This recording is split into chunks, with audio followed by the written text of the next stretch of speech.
నేను కూడా చెప్తున్నాను, రూపాయి తీసుకుని సంపూర్ణ జీతం తీసుకుంటాను ఎమ్మెల్యేకి. తర్వాత నేను ఇవ్వాల్సింది ఇచ్చేస్తాను, అది పెద్ద పట్టించుకుని. కానీ ఎందుకు తీసుకుంటానంటే ఆంధ్రప్రదేశ్ ప్రజల సొమ్మును తింటున్నా ఆ బాధ్యత అనుక్షణం గుర్తు చేసుకోవడానికి.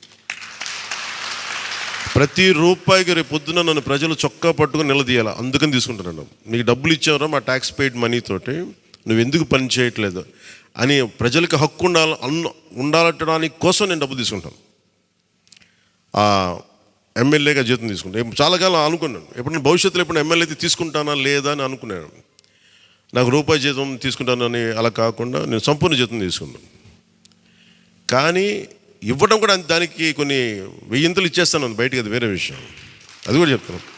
కాకపోతే ఎందుకు జీతం అంటే మనం ఎందుకు తీసుకుంటాం అని నేను ఎందుకు చేస్తున్నాను అంటే, ఈ డబ్బు ప్రజల కష్టం నుంచి, రక్తం, చెమట, స్వేదం నుంచి వచ్చింది. అది ఆ డబ్బు ముట్టుకున్నప్పుడు నాకు బాధ్యత గుర్తు రావాలి, అందుకని నేను అది కూడా నిర్ణయం తీసుకున్నాను. సో మీ అందరికీ కూడా నా ప్రత్యేక ధన్యవాదాలు. మనందరం కూడా జవాబుదారీతనం ప్రభుత్వం ఎలా ఉంటుందో చూపిద్దాం. నిజమైన లా మేకర్, చట్టాలను చేసేవాడు, వీఆర్ ఆల్ లా మేకర్స్. చట్టాలను చేసేవాళ్ళం, చట్టాలను పరిరక్షించాల్సిన బాధ్యత ఉన్నవాళ్ళం. How a true law maker would be will show them.